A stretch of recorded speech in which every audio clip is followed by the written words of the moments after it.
seat, light it up, let's unwind. Kevin and Kerr bringing topics of all kinds, from cigars to sports, family and more. Everyday stories you'll want to explore. So take a puff or ponder away. Join the talk, it's the highlight of your day. Puff and ponder where the sparks ignite, conversations blazing day or night. Tune in now, let the stories take flight. It's the Puff and Ponder podcast, where we get it right.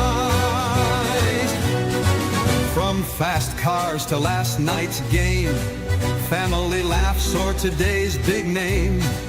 We've got the topics, we've got the vibe. Stay tuned in and enjoy the ride. So lean back, relax, take a break. Kevin and Kerr got the chat you'll appreciate. Puff and Ponder, the show that's great, where conversations ignite. Don't hesitate.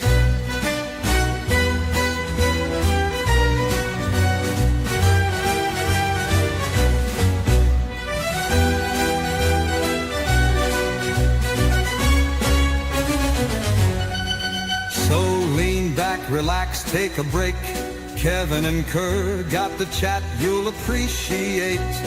Puff and Ponder, the show that's great, where conversations ignite. Don't hesitate. Oh, hesitate.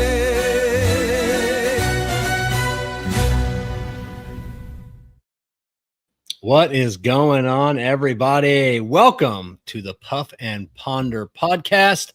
I'm your host, Kevin Shahan. Joining me, as always, co-host Kerr Viajante. What's going on, Kerr? We took last week off for a little break. How you doing? I feel refreshed, Kevin. I do, and I do as well, because I have been working 6 days a week, crazy hours. I'll be working 6 days a week for the next month, and I just needed a little break. It was nice. It was nice. I know you've been burning a candle at freaking multiple ends, and I was light duty for 2 months at work. So, it was just with this knee injury, shoulder injury, and of course workers' comp not paying, and still haven't gotten a dime from that. So once I got back to full duty, I'm like, I got to make up some lost time. I bet. Yeah, that's horrible. I told you we went through that with Jen, and it was just not. And plus it's summertime in the mechanic shop, so it's slow. So we're having to just do every little job that I can to make my hours. Yeah. The best time to go back full time. Yeah. Like to have gone back in the winter time, but at least whatever. It is what it is. Yeah. So what are you smoking tonight? I am finishing up a cigar. This is from Tatuaje. This was in the Smoke In Connoisseurs Club. This was like July 2021 from the club, and I only have like a 5-pack left. I only had one, so now I only have 4. This was the one that Abe, when that club ended, and I told Abe I want my pick of all the cigars that were left over. And I bought every Tatuaje they had, and sold them for crazy money in like 24 hours. Blitzed out hundreds of cigars. And he's like, how'd you do that? I'm like, Tatuaje freaks. When you say there's a Tatuaje that they've never been able to buy on the shelf, they will pay any amount of money to get it. What is it? So I don't know what it is. It's the Connoisseur Club. So it was the cigar was made just for the club. Oh, okay. So like everything was like undisclosed. So I don't know whatever happened to the cigar. Like if Pete, it was just, a lot of those were just test blends for manufacturers and seeing what the feedback was. Some cigars, good feedback, some cigars, not so good feedback, but nice. Yeah. So I don't maybe eventually we'll see this. Maybe it's out now and I don't know about it. So I don't know. What about you? Tenderloin. Oh, right on. I've got my next cigar is the Cabaiguan from Tatuaje. My second favorite Tatuaje, but this is a really good one. Have you had the Pork loin yet? I have not had this new one. I don't know if it's changed from like the last release that he did. Yeah, I haven't had anything from the new release. I'm trying not to buy any more cigars. God, it's too much. It's too much, bro. I know. And then I get manufacturers that send me stuff to try. I've got in the last like 2 weeks, I bet I've got 50 cigars from manufacturers. It's like, hey, here's like a new cigar, try that. And then here's like a bunch of our regular stuff, as compensation for just giving us a little bit of feedback on this cigar. So you ever need an extra voice, I'm always here to help out, Captain. You know that. I'm always here to help. Yeah. But yeah, it's I'll tell you, a lot of good stuff out there. I got the McAuliffe Blue in the June cigar. No, that was the purple. Was that the purple cigar? The purple, yeah. Yeah.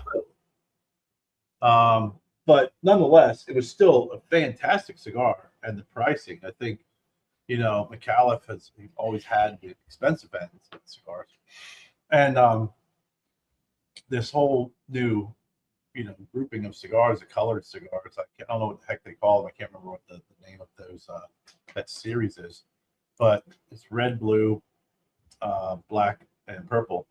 The Robustos are under $8. The Toros are under $9, and they're fantastic cigars.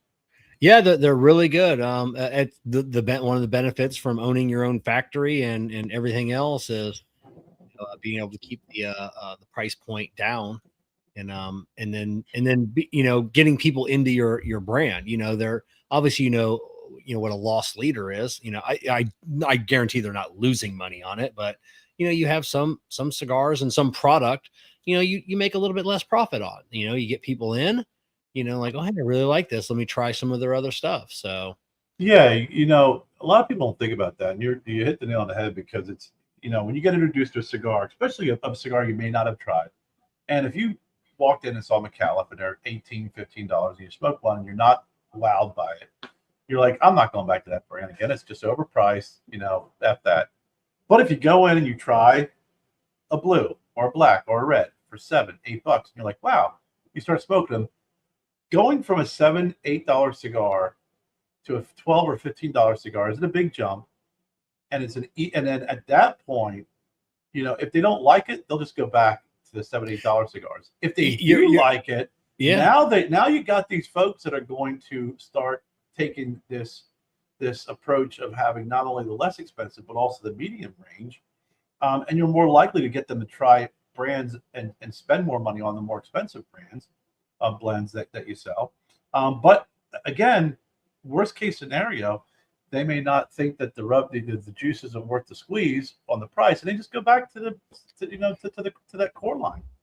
Yeah, exactly. It couldn't have said it better myself. Like you said, it's not that big of a jump from an $8 to an $18 cigar. And then, and like I said, if you don't like it, you're just like, I still like that $8 cigar, so I'm gonna just go back to smoking that. Or it's like that 18, like, that was really good, but was it worth, I could buy 2 of the purples, for this one. So I'll keep smoking the purples, but then maybe next time or a month from now they go in the lounge, I'm like, you know what, I'm feeling a little froggy today. I'm gonna go back to that $18 cigar, and I'm gonna have one of those. It definitely keeps you in the in that sales stream of the brand.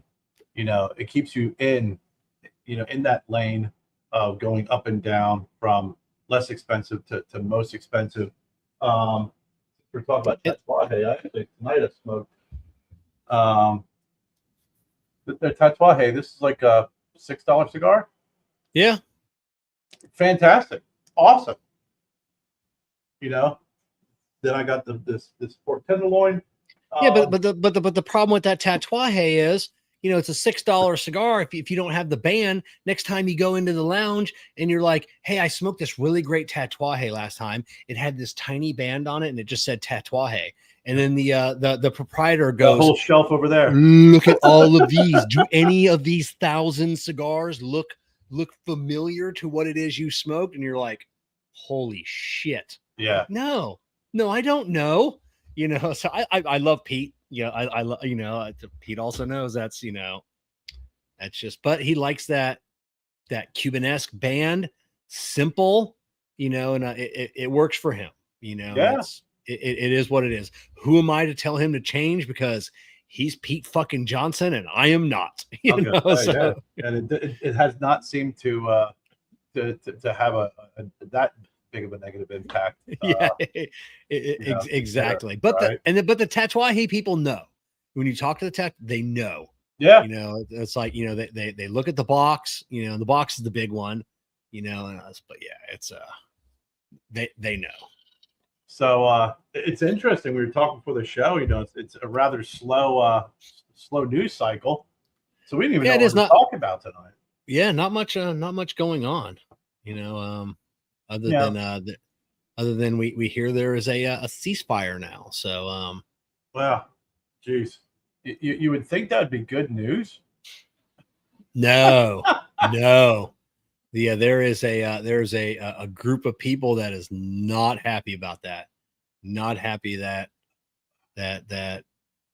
someone they don't support was able to bring an end to this conflict. So I think what's crazy about this whole thing is,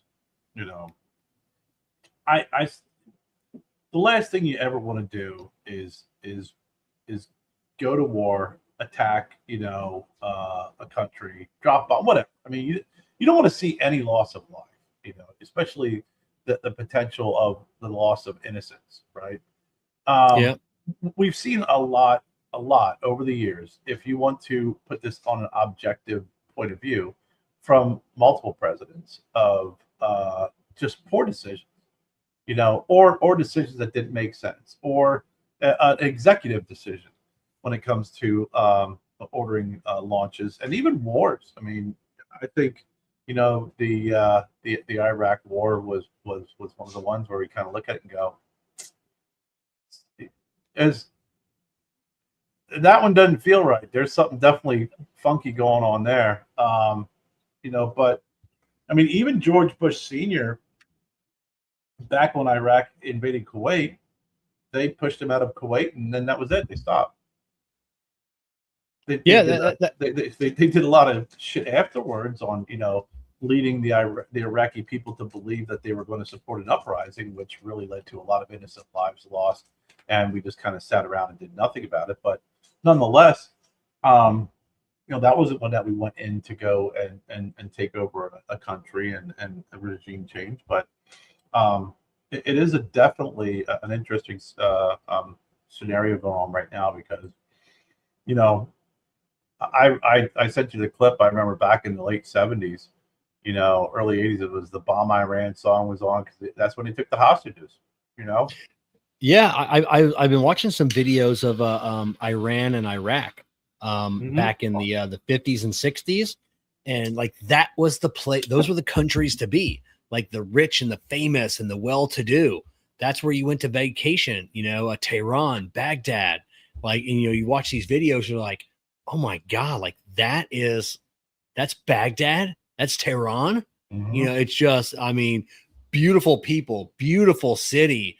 Tehran, or Iran, gave the women rights to vote in the 60s, and they had you could drink, you could smoke, you could open religion, and all of this stuff, and it's just like, wow, what then and then and then the one thing that the president did say, that which I did respect, was, he said he doesn't want a regime change because he knows what that vacuum does. We've seen it time and time again. We've seen it in all of these African nations, where a president gets deposed and a warlord comes in, and fighting warlords. We've seen it in the Middle East. Every time there's a power vacuum, it never is good. Nope. So, because they don't know what I mean. Really, a lot of times, the people really they don't know what they want their freedom, and obviously they don't want to have a tyrannical dictator who's overseeing them, et cetera, et cetera. But the one thing that cracks me up is, we think that just because the people want freedom, that if you remove the government, that they know what they're going to do. They know how they know what they're going to do and how they're going to do it. And many of the times, these folks have been mistreated, have been suppressed for so long that all they know is they don't want that. But once given the freedom, they don't know how to manage it or how to lead it. And the one sign of, in a lot of cases, of any type of danger or uprising, they kind of go back to what has been instilled, and that is to just be like, all right, I'm not dealing with this shit. So you're right. A vacuum in these countries, never seems to work out, because I think a lot of it has to do with not knowing what to do. Yeah, and for the record, I'm not for one side or the other. I will watch a video and read an article about Israel, and I'm like, oh, that's why. That makes really good sense. And then you watch it on the other side, you're like, oh, that really makes sense too. And it's just like I don't know enough of the history, enough of the geopolitics to sit here and go and stand on a street corner with a sign, that says I support one or the other. I don't. I just have to listen to a dry erase board and update. Yeah, read something. Yeah, I don't know, so it just, I don't have the brain capacity to filter this 500 years of 500. Fighting and yeah, well, yeah, Dude, I'll tell you flat out, I am very much pro-Israel. I always will be. Those are God's chosen people, but I'm telling you, laugh if you want. The Bible is a very, very, very good history book. It's very telling if you want to know exactly what's going on in the Middle East. It's not a couple of hundred years. The hatred and the animosity, but now obviously when it comes to maybe some direct, hatred with some of these with some of these groups, but overall, it's biblical. I mean, it's you're talking about one small nation of Israel, smack dab in the middle of surrounded by countries that hate them. Yeah, I mean, and a people that have been on this planet longer than anybody else.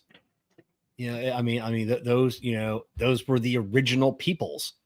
So it's like, to be surrounded by countries that hate them and want them exterminated, like you don't belong here, and it's just like, this is all ours, all of this, it's ours, and we were here first.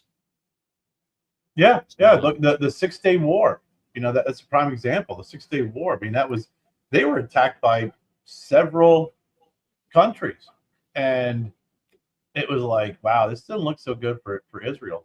And against all odds, Israel came out and defeated the attacks. I mean, and when you think about something like that, you're kind of like, oh boy, I don't know about this, man. There's definitely something a little bit more to it behind the scenes, but I think this attack that occurred back in October against Israel, by Hezbollah did that. They put in there, I think Hezbollah, and I think that changed everything.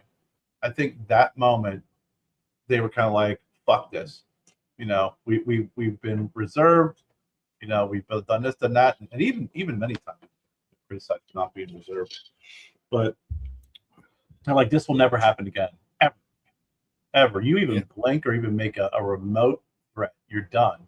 And Iran said, we have these nukes, and they're like, fuck, bomb them, attack them. I mean, and you can't blame them. I mean, I think the whole thing with Israel and Palestine, I think that whole situation, agree with Trump or not, I think that is something that is, can be worked on, and that area can be built up to be something more than the parking lot it is now, and the freaking ridiculous, bombed out, area. It's so horrible to see that. And there's a lot of people there who just want to live in peace and don't want to be bothered, who aren't, um, you know, uh, on the side of bad or who want war. They just want to go to work. They want to raise a family. Yeah, And unfortunately, you have yeah. groups that freaking make decisions. Like they say about the president. Like, well, the president, whether it's him or Obama or Bush or Clinton, they have policies. They make decisions that impact the country. Yes, but man, over there, they have some groups that are um, so off the hinge that when they make a decision, a lot of people pay for those decisions. Yeah. You're talking about some of these groups park missile launchers in front of schools and freaking hospitals because they know they won't get bombed. Yeah. If they do get bombed, then they'll put it on in CNN and MSNBC will put on there. Oh gosh, they bombed a hospital or a school. So it's nothing that's going to get solved tonight or I think anytime soon because that hatred and that animosity, if you will, is so long standing and it's biblical that it's what's taught from generation to generation. Yeah, and it's going to take, unfortunately, it's going to take a couple of generations. It's going to take 100 years of peace before those people die out. It's the same here in this country after the Civil War. It took generations of of the systemic hatred of people before it really a group of kids were born like, hey, this that was wrong. Like, hate's pretty powerful. I mean, yeah, hate's pretty powerful, and especially when you want to blame something on someone, and it's and you have just cause. Both sides. It doesn't matter. They have their rationale justifications, wrong or right. In their own head, it's justified. But yeah, you actually have to have a serious turn. And I mean, look at Japan. I mean, look up until World War II. We had to drop 2 bombs on Japan. And threaten a third, which we did not have. Yeah. In order to almost eliminate a generation of that mentality, and then kind of hit the reset button. And you don't want to see that happen because that's just the horrible. That some situations require those extremes, but yeah, and now look at Japan. They don't allow outside influence into their country. You want to come over here and practice your religion? That's fine. Are you building your own church? Nope. Not happening. You want to do it in your house? That's fine. You want to get together with your friends? That's fine. They don't have a problem with that. You're not bringing your hatred. You're not bringing, your way of life. This is us. This is what we're doing. If you don't like it, don't come here. If your country was so great, go back. So and Japan doesn't, not saying that they don't have problems like everybody else, but they don't have as many problems as everyone else, with the different religions and sects and everything coming over. They just don't they don't tolerate that. No, not at all. Not at all. You see Arnold Schwarzenegger. Oh man, like I said, he used to be the golden boy of The View. Woo! I don't know. Gee, there was but you know what? I look at it this way, whether it's everybody has their opinions, but if you are a true immigrant and you're weighing in, I'd have to, even if I disagree with you, I'm going to take what you have to say more serious than someone who just has an opinion. I just do. Whether or not he would have weighed in one way or the other. I think when you're someone who's kind of experienced being an immigrant, has been exposed to the benefits, who went through the proper procedures and steps, and weighs in on it, you just can't just disregard what that person has to say. But I found it very interesting because he comes from a different perspective, than even you or I weighing in on our opinions on things. I mean, you got to figure. Do you really think anybody here from America could have gone to Austria at the age of 20 or 18 or whatever it was, and decided to get involved in it? Because bodybuilding back then wasn't very big. Get involved Yeah. in a sport that wasn't very big, make a movie about it, get an education while you're doing it, and begin and rise to the top of that particular. I remember Bill Burr talking about this. It cracks me up. Rising to the top of that athletic endeavor, then going in and becoming a movie star in that country, then marrying in the royalty, and then becoming a governor. Yeah. That's it. That's the immigrant story. At work, I don't talk about politics or religion at work, but I got into it a little bit with a customer, a couple weeks back, and they said the wrong thing to me. It's like, well, where's your family from? I'm like, oh, our heritage is, Irish. Oh, so, I say, so your family was able to come over, and I'm like, whew, you're picking the wrong fight with the wrong person. I go, and I told him, I said, we're celebrating 250 years of being a country. My family was here 350 years ago. So I'm not the good example. So, my family came over here when there wasn't a country yet. So yeah. So calm your tits there. You can't pick a fight with me on this one. But yeah, he's, like I said, in The View hates him now. He's never going back on The View. No. Which the only reason The View is still on air is because people want to listen to the nonsense. That's all they want to. That's all they want to listen to is the nonsense coming out of those women's mouths. Everybody, it's 100% wanting. It's that snippet, that TikTok, right? That little snippet that you're gonna get to sit there and read it and laugh about it. And go, I can't believe they just fucking said that. Oh yeah, Whoopi Goldberg. It's tougher to be a black woman in America than to be a woman in Iran or Iran. I'm like, and people were like, "What did she just say?" It's tougher to be a black person in America than a woman in Iran. Get the fuck out of here, Whoopi. Yeah. So I'd have to think you'd have to poll the women of Iran to see if that was the case. And I think that's the one thing that I always, that's great about this country is you can have varying opinions and say things like that.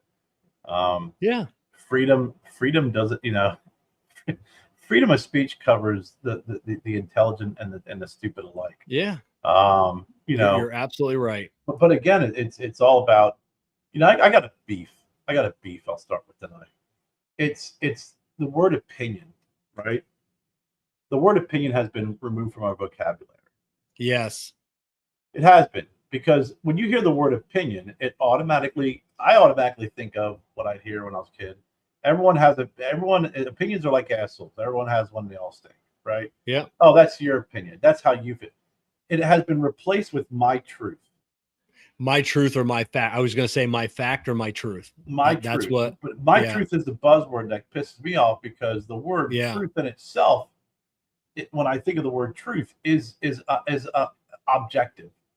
It is something that if you sat 10 people down, 8 of the 10 people would see it the way that it is, and that be considered truth, right? 2 plus 2 is 4. That's an opinion. That's not an opinion. That's a fact, right? My buddy would always say, arithmetic's not an opinion. Yeah. And I think that the word opinion has just been replaced with my truth. Now, since you use these buzzwords, when you hear my truth, it's hard to. It stops people from pushing back and saying, "Well, you're wrong." Well, I can't be wrong. That's my truth. Yeah. Well, it's when you would come back and say, "Well, that's my opinion," because then people are like, "Okay, well, what are you basing your opinion on? What are you basing your truth on?" Well, it's just my truth. Now it's like a free pass where you don't have to prove It's like just having an answer for math and not being able to show your work. Saying it's my truth.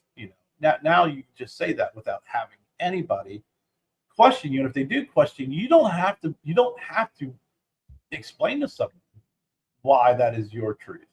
If you have an opinion, I would like to know how you come to this opinion. What did you experience to have this opinion? And how do you view things in order to have this opinion?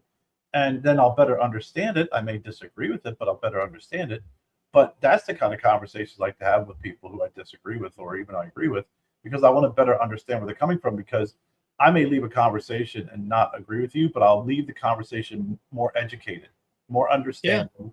And I've left many conversations with someone where it didn't change my mind, but it changed my perspective. And I respect people like that more so than anybody who just kind of says, "Well, it's just the way it is." Yeah, and there are times that you can't get out of a conversation sometimes with those people. What's my truth or it's my fact, and you're like, okay, let's agree to disagree, and let's just not. No, let me tell you why you're wrong. They're like, no, I don't want to talk about this anymore. Right. Like it's too draining. I don't have the fortitude to just keep this conversation going. There's no reason. Obviously, we're never going to see eye to eye. So why even try? Why even try? No, nobody can have nobody knows how to have a healthy conversation or a healthy debate. Yeah, and then disagreeing with people, having a conversation with someone, especially someone you disagree with. There is nothing that is more educating and has growth potential than having that conversation respectfully and being interactive. Yeah, he misses the Kerr beard. But because when you think about it, right, a lot of these folks, and you see it on both sides, they live in echo chambers, or you find certain people like to surround themselves with yes man. That's all they want, because they don't want to hear they're wrong. They don't want anybody to disagree with them or push back. It's all freaking this narcissistic ego thing that drives them. And they live in an echo chamber because they just want to be surrounded with people that agree with them, where I think, well, how do you learn anything at that point? Yeah, and they usually can't provide you with any information. When I hear something, I try and do my own research. We've talked about this before.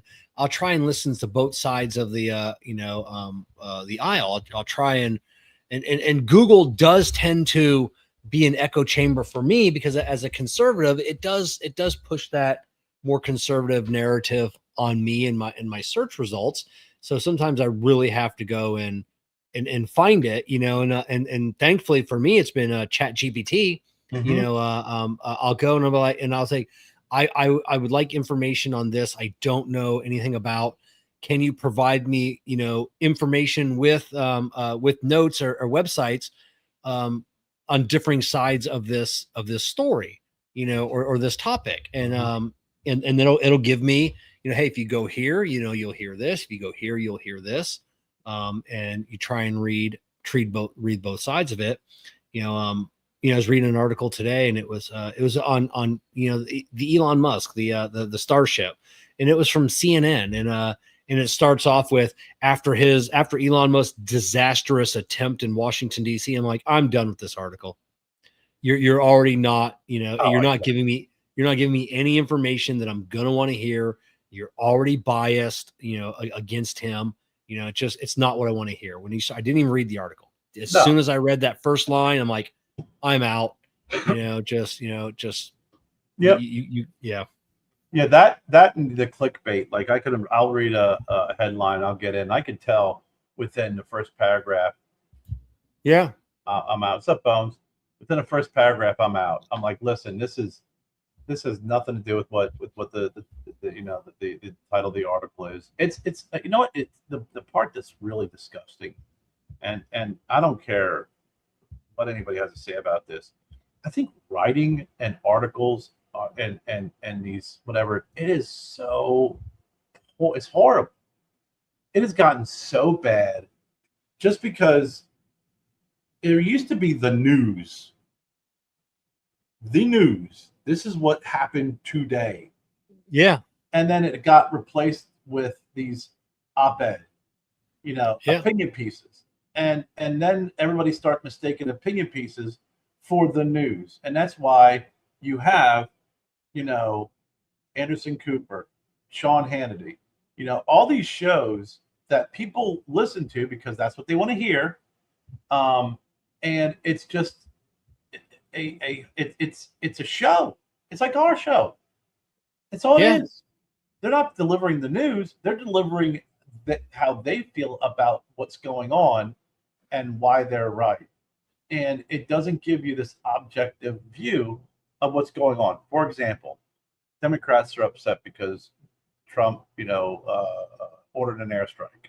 How dare he? He can't do that. I'm like, Yeah. do you guys not have Google? Like, I understand the age of some folks and they can go back and remember some things. But even if that is failing you, your memory, if you just Google presidents that ordered airstrikes, you're going to see that every single president used the executive orders or the War Powers Act or whatever.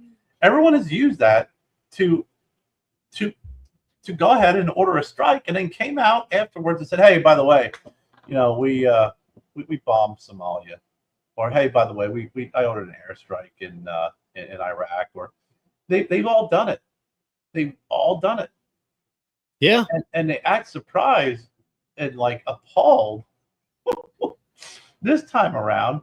And I just laugh. I'm like Trump, don't like Trump. I give rat's ass. I have zero allegiance to any politician. I have allegiance to family and friends. That is it. Yeah. Thank God.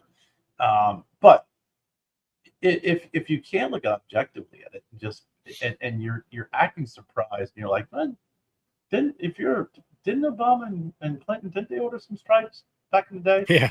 So I'm fairly certain they did. Didn't Bush and oh, okay, yeah, I think he did, and Reagan, they all did it, every one of them. Yeah, it's mind-boggling that people just I don't know. They pick and choose the words in the Constitution, that they want to hear. It could be 6 words out of 100. And they make it. See, it says right here. Well, it doesn't. If you keep reading, the 2 lines before and the 2 lines afterwards, it'll explain what's going on. It's just, it's, and there's so many people that have just said, there's a certain group of people in America that hate the current president more than they love America. And that keeps getting repeated. And I firmly believe that they hate a man more than they love their country, and it's just nothing you're going to be able to do. No, will ever, and they know they're frustrated because they know that he can do whatever he wants because he doesn't have to run again. He's just going to do the things that he believes is right for this country, whether we believe it or not. That's the person that we hired. We hired him to do the job, we just gotta, trust that he's got our best interest at heart, Yeah, no, I don't believe a single person when they say that I voted for a president and I agree with everything that they do. If honestly, if you can say that, then we'll have a conversation, because I don't think that you're voting properly, or at least you're not being honest about it, because any president that has ever earned my vote, right? I'm their biggest critic because they earned my vote. Yeah. I think too many people, when they vote, that's why they call it, identity politics, because now that decision to vote for that person, now it is who they are, and you can't say, well, I disagree with that person, because if you say that, then you're admitting that they were wrong, and then you're admitting that you were wrong because you voted for that person.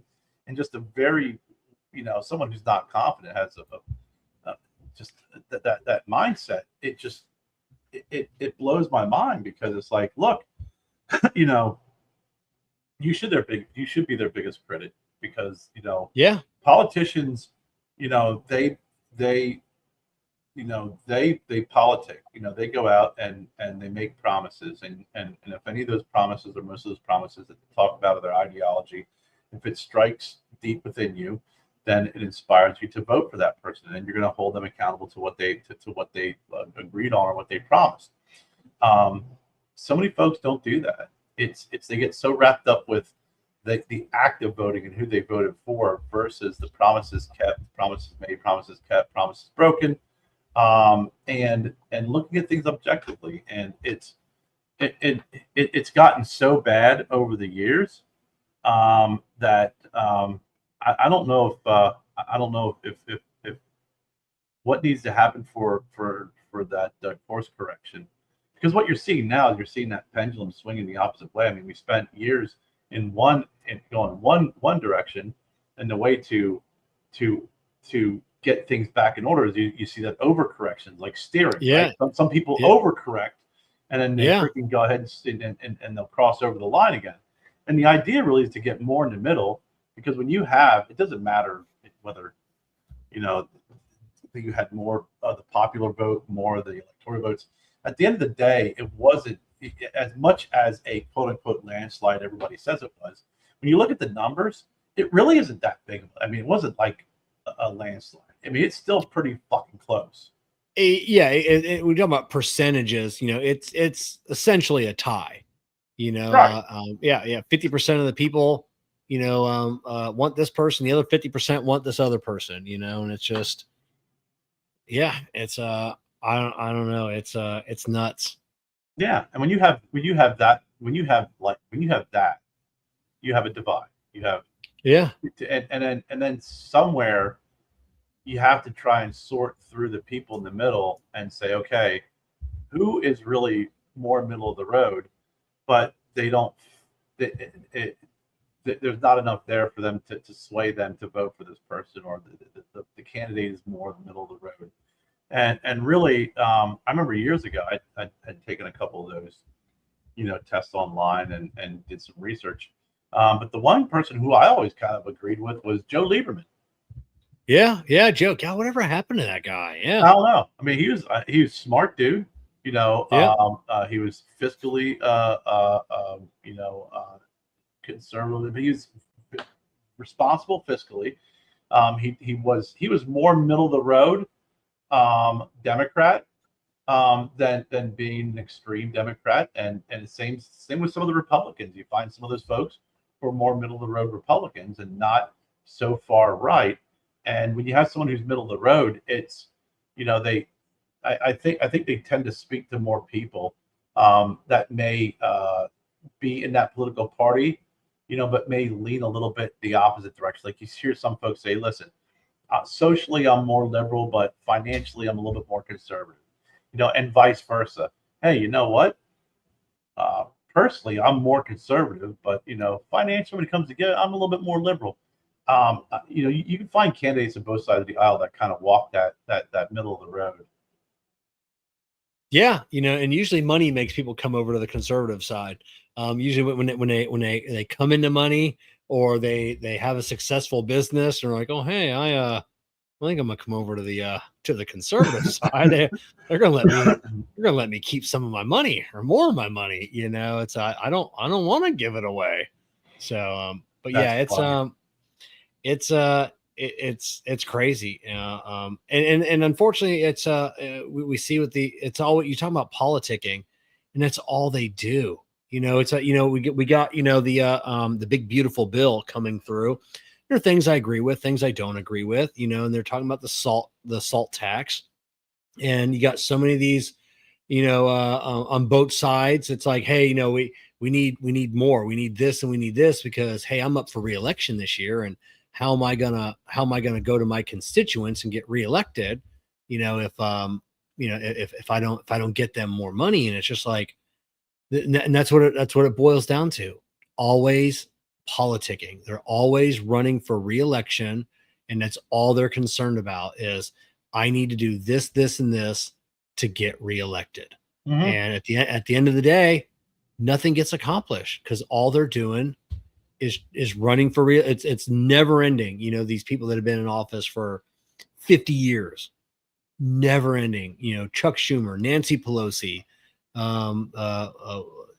whatever that old black lady out there in California. It looks like the Crypt Keeper, whatever her name is. It's just that's all they do. And speaking of Chuck Schumer, boy, he's been quiet, hasn't he?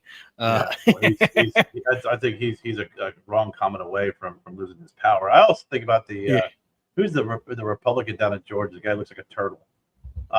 Mitch McConnell.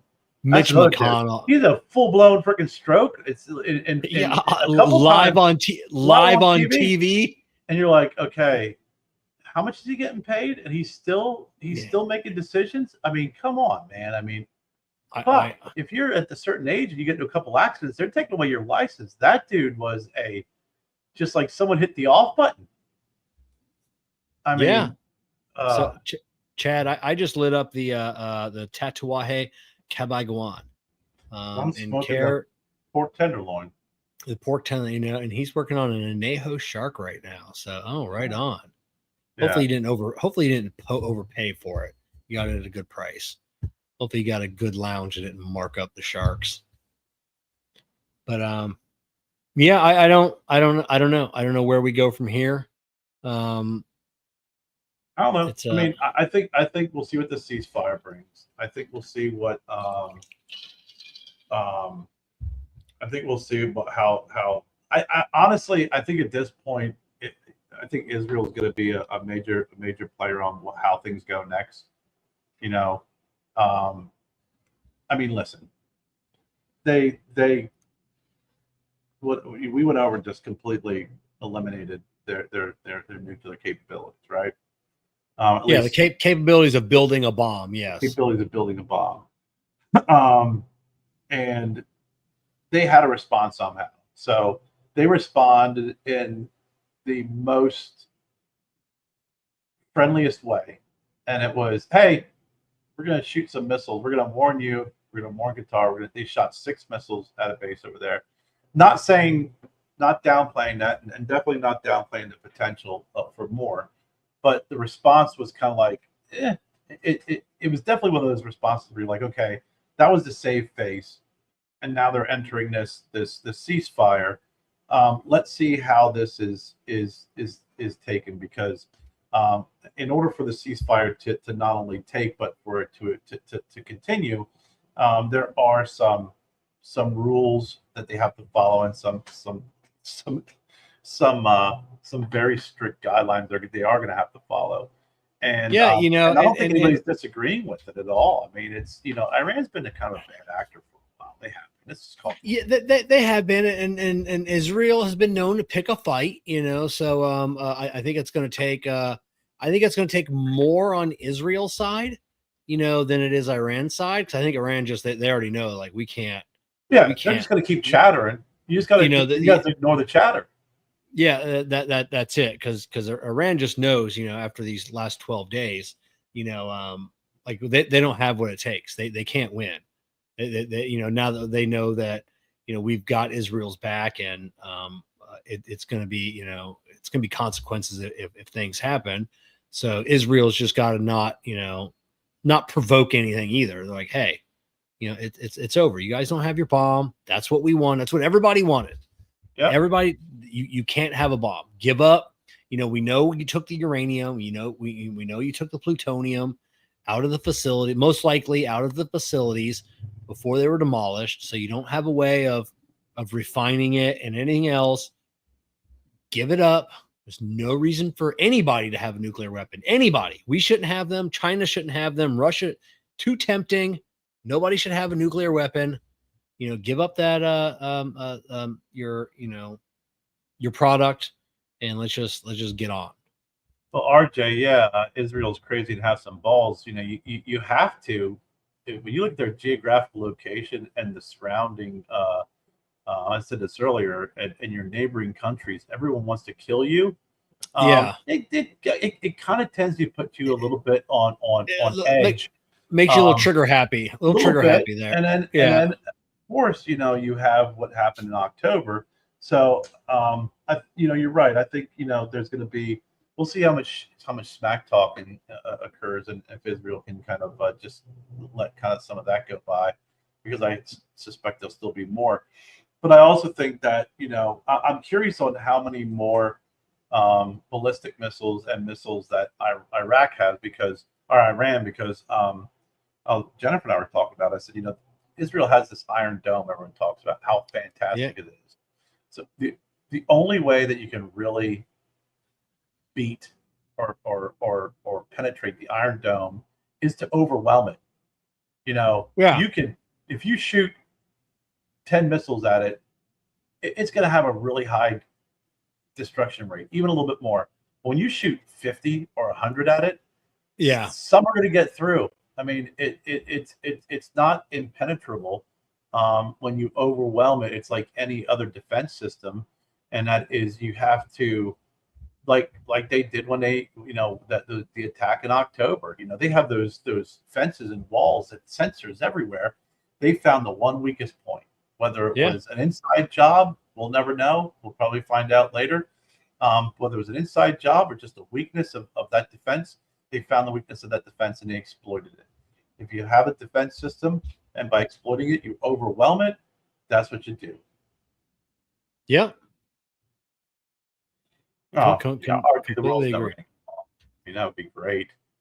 I believe in the utopian, that we see in the sci-fi movies where everybody comes together and gets along, and it's usually always after a major disaster or a cataclysm of some kind, but last.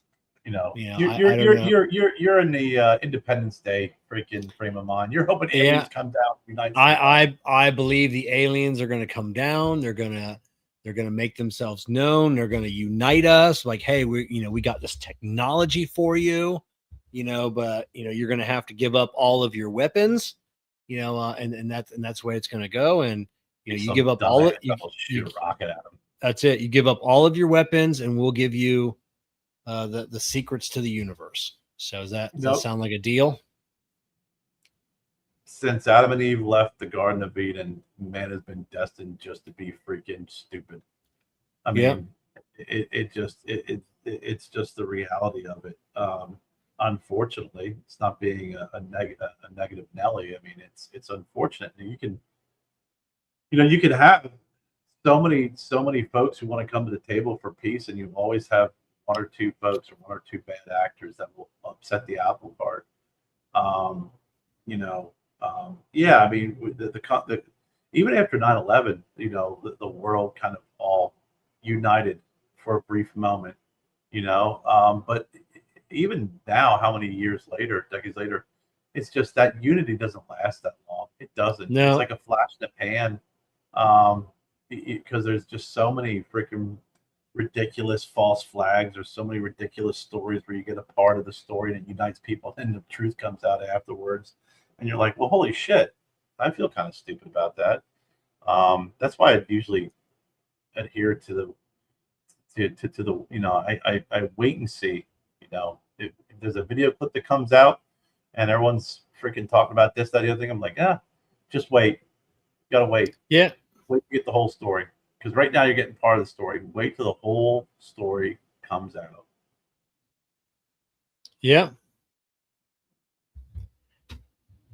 What? Yeah, you're right. I mean, we are pack animals. It's Hunger Games. Anybody that asks, sort of, I don't know. You have to rewrite that whole sentence, there, buddy. If we were not, it's we did ask. For okay. Yeah. Well, no, I mean, okay. Sorry, Brian. There's a big asterisk, that wasn't united. But my point being is that there are catastrophes, incidents around the world that really does cause folks to unite. They're just too far and few in between, and when they do occur, they don't last as long as they should. And it's What's funny is none of it is sobering enough to let people know our time's limited on this earth. How do you want to spend it? Yeah. Do you want to spend it in hate? Do you want Yeah. to Do, spend it do we in want fear? to do we want to just keep fighting, or do we want to just let everybody live? Worship the God or the deity that you want. Go to work, pay your bills, pay your taxes, worship your deity, or don't worship anything. And it's just but just don't hate. Just don't hate. Don't hate It's and don't tell me what I got to do, what I got to believe, and how I got yeah. to act, and how I got to talk. Because at that point, it's like I'm minding my own business, live and let live. Hey, how you doing? Hey, how you doing? You know, oh, that's how you. Perfect. Hey, that makes you happy. Great. Come on over. Yeah. We'll have a beer and a cigar. I don't care how you dress, what you look like. I don't care what you believe. Whatever. You're a good person. You're cool to talk to. Come on over. When you start saying, okay, yeah, I'm going to, but here are the rules. Here's what you have to believe. Because if you don't do it this way or say it this way, then that means you're this. And I'm like, well, hold on here for a second. Time to fuck out. You can't tell me what I think and what I believe, and what's really in my heart. And that's where I think people really lose it, because you have so many people that are forcing that down your throat, but then you also have so many people that are just so resistant against it, a change and acceptance, that they feel like this way is my way. And you see it on both sides. You're just like, listen, dude, this person's not interfering with your life. This person's not interfering with your life. Just go about your lives. Find people Yeah. who are going to be accepting. And I think the majority of the population of this planet is forgiving. They're decent people. They're just so few people, even if it is, millions of people. It's such a small percentage of the overall population, and you get these people that just, it's in their best interest monetarily to divide people, Yeah. whether it's George Soros, who luckily is being called to Congress, and hopefully we can get rid of that guy, just put him out to pasture. Like, hey, you need to go sit in your home and just live out the remaining few years you have left. Stop, stop the divide for whatever it is. It's these, Lockheed Martin, Raytheon. It's just this war complex that we Mm-hmm. have built, that just war equals money. Money Yep. equals profit. Yep. Let's just keep this going, Yep. no matter what, it's but yeah, and that's what, it's, a large portion of our, GDP and income and jobs here in the US. You look at, Newport News, I mean, they need people to build these carriers, to build these subs, just these war machines. Mm-hmm. Well, yeah, Chaz, most people, like you said, most people are generally good in nature. They're accepting, they're forgiving, 100%. I believe that. I mean, when I go to the grocery store, I don't. But most of the times I do. We go to Sam's, go to Sam's Club. I don't believe it. But all in Yeah. all, I think what happens is if you don't give them the opportunity, you know, and a lot, I think some flexibility and latitude as well. Because when you really start talking to folks, you get to know their background, their history, how they were raised. There's going to be some things that are said that are probably going to be like, "Oof, that was the right thing to say," but you have to look at the intent behind it. Sometimes that intent isn't there. Sometimes people just don't know. Sometimes they need to be corrected. Sometimes, like we talked before, right? Education. That's how you change, and that's how you learn, is through education and knowing that, hey, this you may want to rephrase that, but if you're not going to get into this big scene of always trying to correct someone and always trying to tell someone how to talk and what to think, and just take the person for as a whole, instead of Polaroids. That's what everybody likes to do. They'll take a Polaroid, and that's who you are now. And that's not necessarily the case. But we don't want to spend enough time getting to know anybody That's it. Smoke and Ronnie, the internet has made the world a horrible place. It has made the world it has made the world a great place. It has connected people. I love being able to connect with people from all over the world. We usually have a guy joining us. He's from the area where Joe's going, across the planet in Africa, and it's like he joins us in, watches the show, has a cigar, and it's cool that we're connecting with people on the other side of the world. But and then it's everything else that goes along with that. Well, let's look at the show. I mean, we're all sitting here, sharing and enjoying this, this show and this moment, and complaining how the internet is bad. Yeah. But allowing us to have this format. So to your point, Kevin, it's not all bad, obviously. But it definitely has escalated things. I remember I've said this a million times. The old saying was that policy is downstream from society.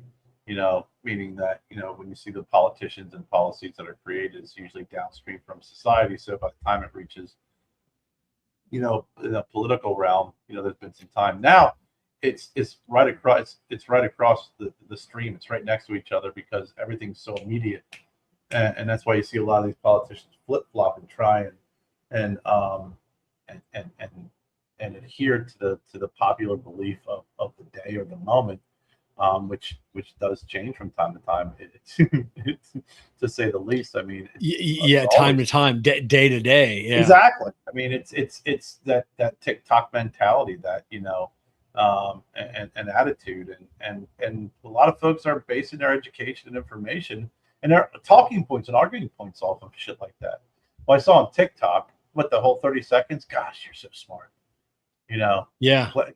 Glad I read several books and studied that class, and but your 30-second TikTok, you got the whole shit figured out. Yeah, I'm in a TikTok battle now, and it's like the third time that I've gotten fucking involved, wrapped up in TikTok, and it's the mechanic side of TikTok, where someone is doing something wrong. They're teaching how to do something, and this time it was brakes. Teaching them like, hey, there are people out there that may not be aware that this is a procedure, that part of the procedure that you missed that really needs to be done. And then I get fucking attacked in the comment section, and sometimes at this point, there are people with me, the majority of the people against me, and I'm like, listen, I'm a 25-year tech. I'm ASE master certified. I've been doing this for a long time. I've seen what happens when you don't do it this way. Do you need to do it this particular way every time? You should. If you don't, most likely something is not going to go bad. Mm-hmm. But that one time that it does go bad, it destroys $5,000 worth of parts on the car, because you wanted to save 30 seconds. And it's just, but then just all these people, then usually I'll go to their TikTok profile. They don't have any videos at all, and then I'll ask, are you a mechanic? Is this what you do? And no, I'm not. This just isn't done. My dad never did this, or my mechanic doesn't do this, or I looked it up and you don't have to do this. Well, guess what? This is what I get paid to do. I get paid to keep people safe on the road. The manufacturer of the car told me to do it this way. The manufacturer that manufactured that brake caliper, they told me to do it this way. Manufacturers of the brake pad told me to do it this way. Everybody can, not like 6 people, that manufactured this part, and then on the car, 3 of them say this way, 3 of them say this way, and it's like, okay, what do I really do? But no, all of them say to do it this way. Don't come at me, but people have to be right. What you're saying is objectively, you're acting on the proper way of doing it, but his truth is to do it the other way. Yeah. Someone that's never done brakes in their life, but they just felt a need to come after somebody, and usually I on those, I won't start off with, hey, you forgot to do it, you need to do this. And I'll start off with, as a 25-year technician, someone that is ASE certified, has taken all the tests from ASE and the manufacturers, I lead with that. So it gives me some kind of credibility, and people don't care about that. They don't. No. They don't. They just don't. They don't care. Credibility. Come on, Kev. Yeah, I know it's TikTok is as much as we all like it. I do get a lot of my news. I do get a lot of funny stuff. It's sometimes when I usually takes like 7 or 8 minutes to eat my lunch. It's a funny time to pass the day. It needs to go away. It needs to stop. Yeah, I don't watch TikTok that much, and I think I did a little bit. I get into it from time to time. I'll do the short clips, which is on YouTube. Kind of the same thing, right? The little short clips on YouTube, go to them. But again, it's mostly humor.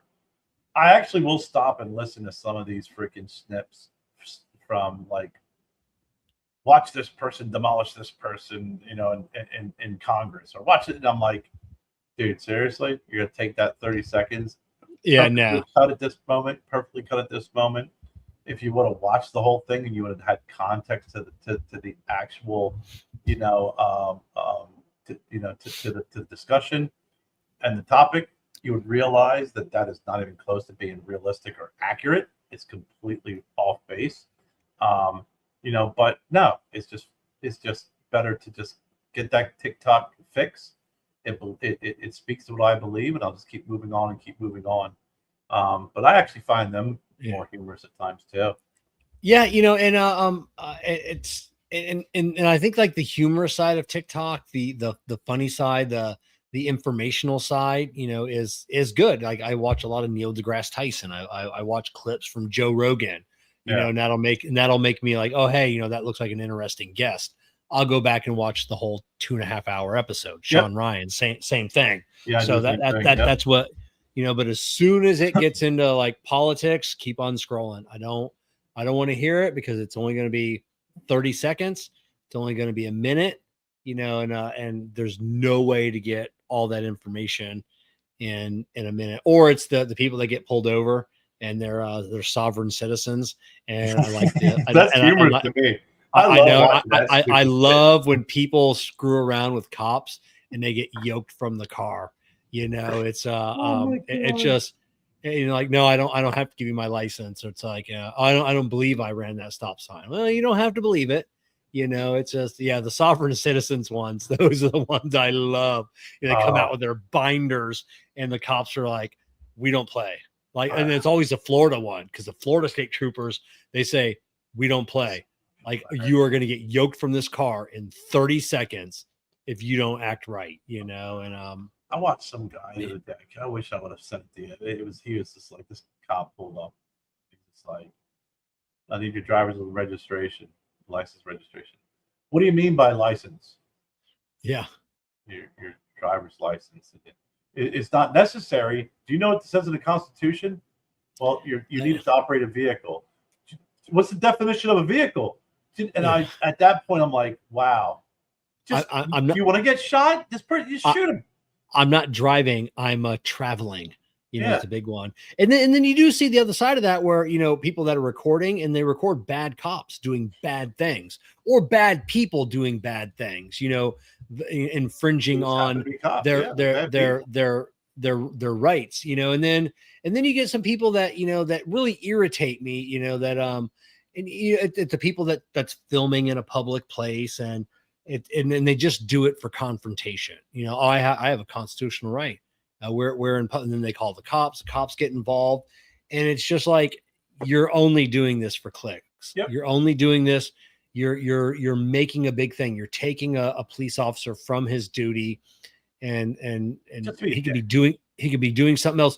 Just because you want to film and you just want, we understand it's your constitutional right to film in public, but if you're only doing it, to cause trouble, it's just like, come on, guy, and like the YouTuber that got shot in the mall, thankfully that guy that shot him got not guilty, because he was in his face and wouldn't leave the guy alone for clicks, and he got shot. Like, hell yeah.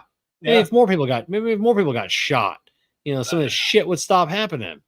Yeah, it's stupid. Yeah, those free citizens or whatever they're called, they always crack me up, because it's like right from the beginning, you're just like, man, this isn't going to end well for you, because That's it. Yeah, everybody needs a oh raise. please, Pennsylvania. Whether you like Ron DeSantis or not, some people in the state hate him. We're a divided house on whether I love Ron DeSantis. I don't think everything he does is right, but yeah, it's he looks after us. What's going on, Derek? And then he wants to get rid of our property tax. Which is I have mixed emotions on that. I mean, it does pay for a lot of stuff, within our city. They're going to have to make up that tax somewhere, but I'm fine with that. I'm fine with paying a higher sales tax. Our sales tax here in the state of Florida is 7%. Make it 10%. Make it 12%. I'm fine with that. I'm fine with paying the taxes. I just want to pay. I look at my elderly neighbors in my neighborhood. Jessica and I are like the youngest people around. But yeah, their house has been paid off for 50 years. They're living on fixed income, Social Security, and then they got to worry about their property tax every year, coming up with that big dollar amount on a house that they fucking own. And that big dollar amount in Florida is nothing compared to like when you as Jessica go to New Jersey. Oh no. And you're like, the fucking property tax it's a mortgage payment. It's like, hey, and honey, we bought this house in the 50s. We can now retire. We paid off our mortgage. No, because you see, now we're just going to tax the shit out of you. Now, instead of paying a mortgage, now you're just going to pay a mortgage in the form of a tax. I mean, it's absurd. And RJ, Pennsylvania may wish he had Ron DeSantis, but Florida wishes they had a John Fetterman. Yeah. Yeah, it's but yeah, it's crazy, and yeah, well, I mean, we need to get rid of all taxes and just go to a flat tax anyways, but yeah, raise my sales tax. I'm fine with that. Because I know that the money has to come from somewhere. Like I said, our local municipality has fire, has police, has road, drainage, sewage, my water treatment plant. Some of that money comes from property taxes. Like I said, it has to come from somewhere. It does. And the problem is that you have greed will always take place. And that's what in politics really is. You just can't tax something to pay for for something for the citizens. You always end up, seeing that there's money being spent elsewhere, someone's pet project, someone's lining their pockets, they're doing it for a favor. And that's where taxes get really kind of out of control, we've seen it. I lived in Pennsylvania, 40 some years before I moved down here. It's terrible. I was talking to someone today about it who lives overseas, and they were talking about, they make good money, but 50% of their paycheck taxes. Yeah. 50%, so yeah. So again, I think it's like one of the your health care. You got healthcare, universal health. Yeah, one of the 50%. Switzerland, Sweden, one of those Danish countries. It's like 60 or 65%. Yeah, they're even higher of your income. Goes to one of those countries, but it's 50%. And we were talking about it. I said, yeah. So I left Pennsylvania because when I was there, it was you had your federal tax, you had your state tax, then you had your local taxes, and your local tax could be a municipal tax. It could be an occupational tax. And I'm like, okay, great. So once I get my state tax, my federal tax, now I got a municipal tax. You got your property tax. Then I have my occupational tax. And it depends on where you live in Pennsylvania. I know it just lived in the Harrisburg area. If I lived on the West Shore back in the day, it was based off your title, your job title. So if my job title was account executive, I paid $1,000 flat. If the guy down the road who was a union pipe fitter and who's been doing it for 20 years and who makes 3 times the amount of money I make, since his title's pipe fitter, he pays $500 or she pays $500. Then when I moved over to the East Shore, it was 1.5% of your income. And you're going back and forth. So I said, you know what? I'm done with this crap. I think I got a pay raise when I moved down to South Carolina because the taxes, aren't even close to what that was. Or when I lived in Pittsburgh, there's Allegheny County. Allegheny County taxes were through the roof. Through the roof. A house back then, a tax on a $200,000 home were higher than a house outside of that county that was a $250,000 home. And why? Well, a lot of that money was paying for the freaking sports facilities in downtown Pittsburgh. So part of your taxes were paying for, the new football stadium or the new baseball stadium.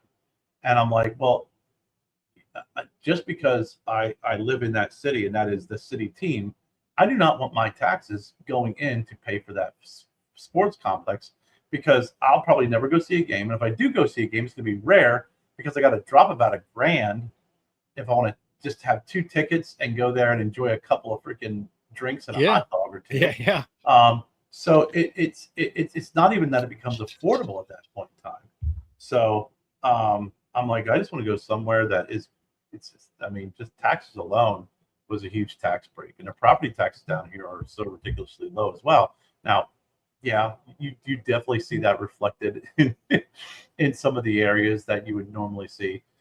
You would say, well, look at the road care. Well, if you go up to Pennsylvania and look at all the taxes that they charge and all the freaking money that they make off the Pennsylvania Turnpike, and you got potholes that you can fill with water and go swimming in. So it's not like they're using their money wisely and freaking straightening up the roads and the bridges in that state, because those are all falling apart. Yeah, exactly. Smoking Ronnie, he said, it'd be cool if we didn't have to pay income tax out of our paycheck. That's coming.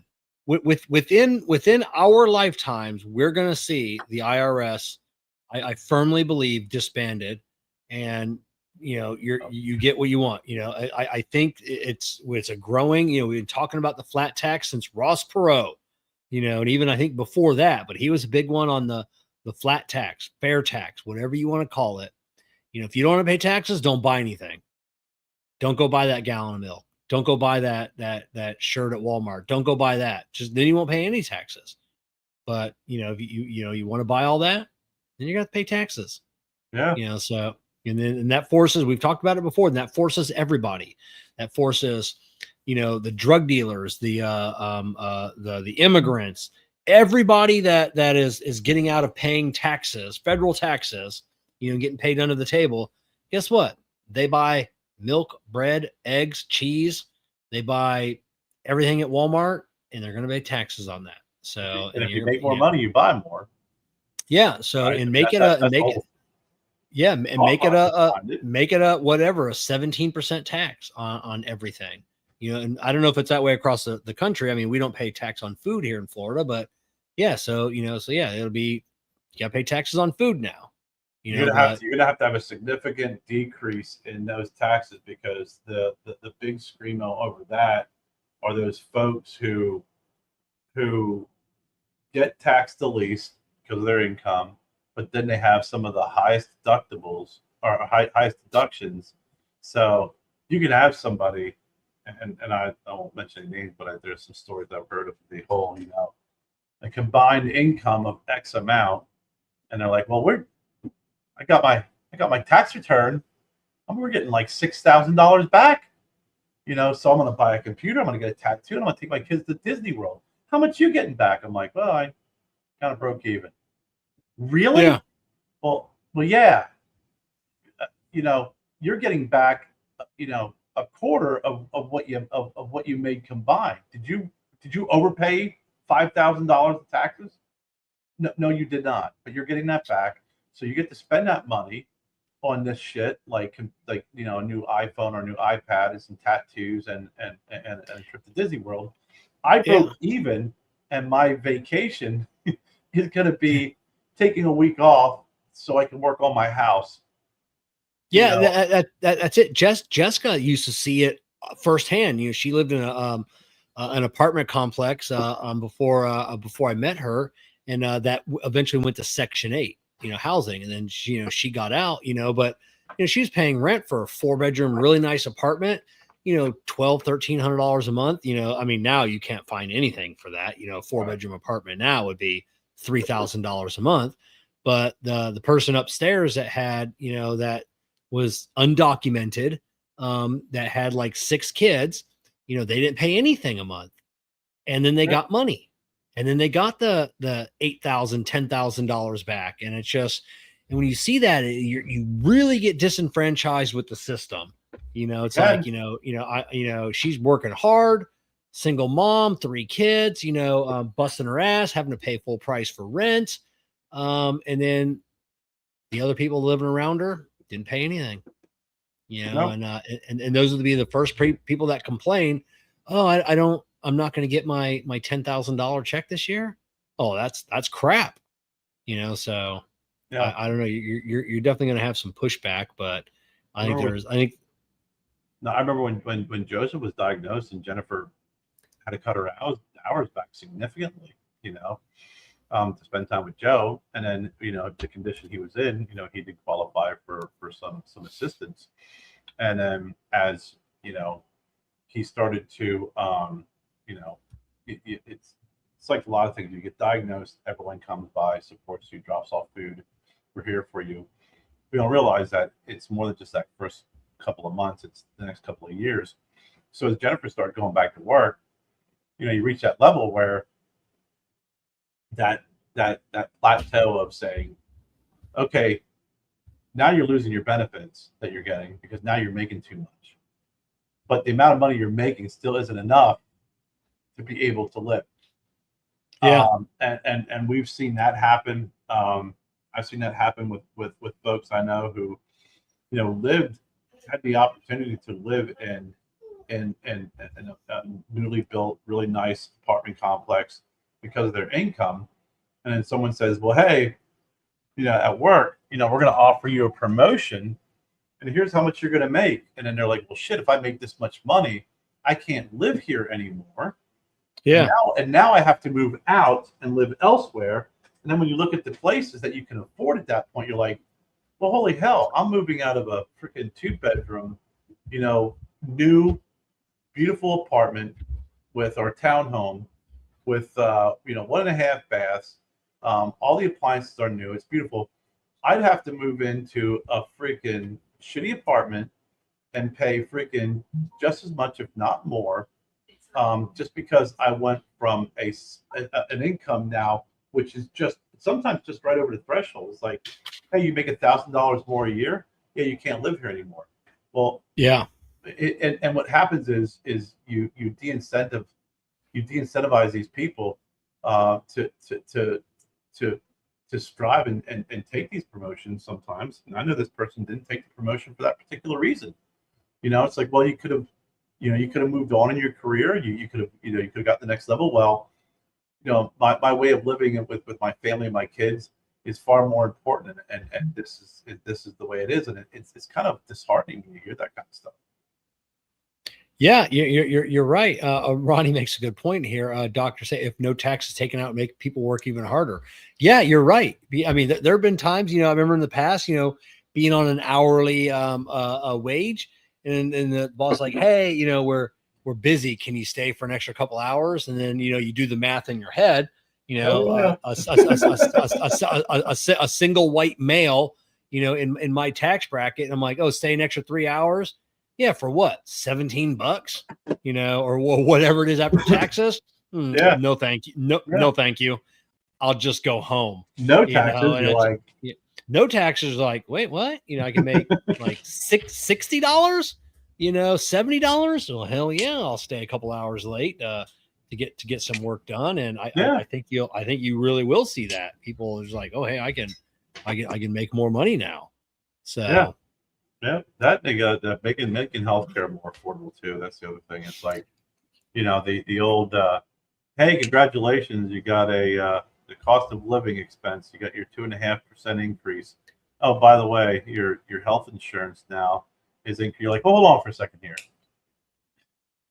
How is it that my cost of living went up, but my cost of living raise was this much money, but my actual cost of living was triple that amount? It doesn't make sense. My cost of living went through the fucking roof. Yeah, because the insurance policy, health insurance, is part of, in my opinion, the cost of living. Yeah, you're right. I mean, I work for Bridgestone. We're a giant company, Individually, I pay, I don't know, $22 a week for health insurance, which is nothing. And I have fantastic coverage. But my other tech, Eric, he's got a wife and two kids, he adds his family on. Now it's $400, or $300 a week. It's like, Yeah. well, how's that fucking math work? If one person's $20, how's four people $300? Or one kid versus two, you're like, hey, this is, yeah. Oh, it didn't go down any? Okay, great. So I'm still going to be paying a ridiculous amount every pay period. Okay, I just wanted to make sure and check on that. And I think making, I think having the healthcare industry as a free market was a good idea. I think it still is. I think that it's great that a company offers health insurance. I think it's obviously attractive.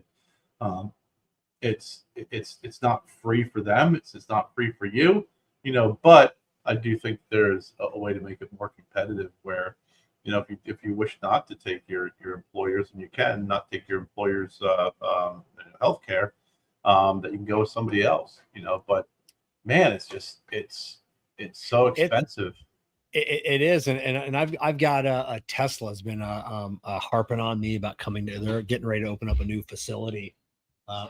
What's that? Hold on. Please answer your daughter's message through Messenger. It's important. Oh, okay. So really fast, just look at it. Okay. So yeah, she can't. Let's see. I heard him. Hello. How'd you hear him? I could hear him through your microphone or your my headphone. You can hear him through the headphones. So okay, hold on. Let's see. Bobby's on a what do we got here? What does it mean? So that red one, yeah, she has to turn it off and then slide it back on. So yeah, she's got her boyfriend's at work, and she's got a breaker panel that she lost power to the living room. She sent me a picture of her breaker panel, and there's one red glowing breaker. Turn that off and slide it back on. So it'll be what the problem is. Yeah, it'll be good. But yeah, Tesla, hit me up on Indeed quite a bit, about coming to work for them. You want about a company that's got fucking benefits. I mean, you got to scroll through 2 pages of the benefits that they offer. Whether if you're married, you got 1 kid, 8 kids, 10 kids, all free health insurance. You don't pay a dime. We can firebomb that place. Yeah, they got daycare. You got a kid, you just bring them to work. We have a daycare all set up, with not just people they found off the street to watch your kids. These are certified professionals. It's everything. And it's just like, God, that is a company that knows how to treat their fucking employees. Yeah. No. So that's but yeah, but healthcare has got to be something. What hold on one second. I think the funny thing about healthcare while Kevin does this is the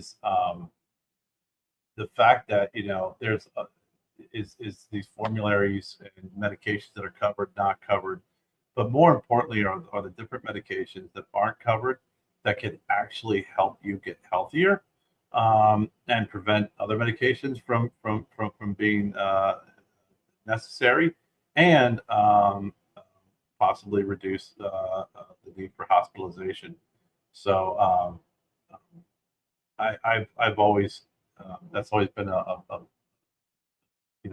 bothered me over the years, are these they make deals with the pharmaceutical companies and these pharmacy benefit managers in order to have formularies, and this drug's preferred, that drug's preferred, not this one. And you're like, well, I'm paying this much money, I should have the option and to select the medication I want.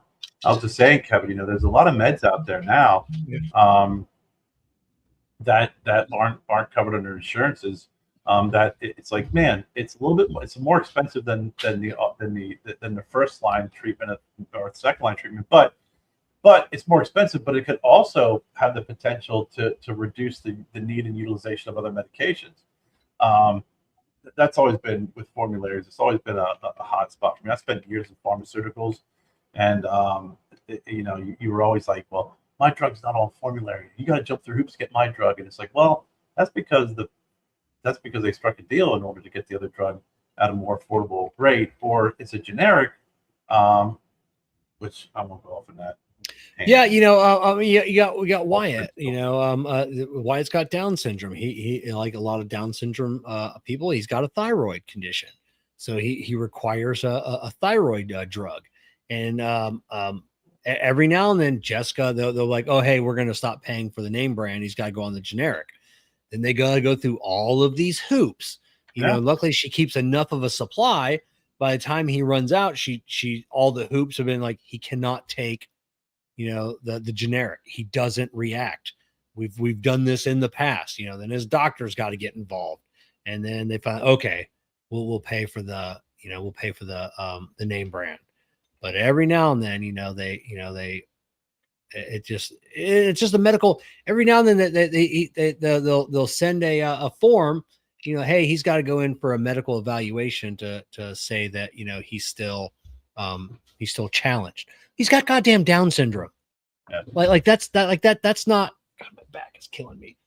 That's not going away. Like they didn't, they didn't find something. Yeah. He's not go away. It's not going to get better with meds or get cured, or like you said, it doesn't flare up. Yeah. It doesn't flare up, and it's not like he doesn't have his good days and bad days. He has Down syndrome days, and that's the way he's going to be for life. So we don't have to keep going through these evaluations to make sure he still has Down syndrome. You want to know why he doesn't respond to the generics? Why is that? Because with generic medication, the FDA allows a 20% variance of the active ingredient. It can either be higher or lower.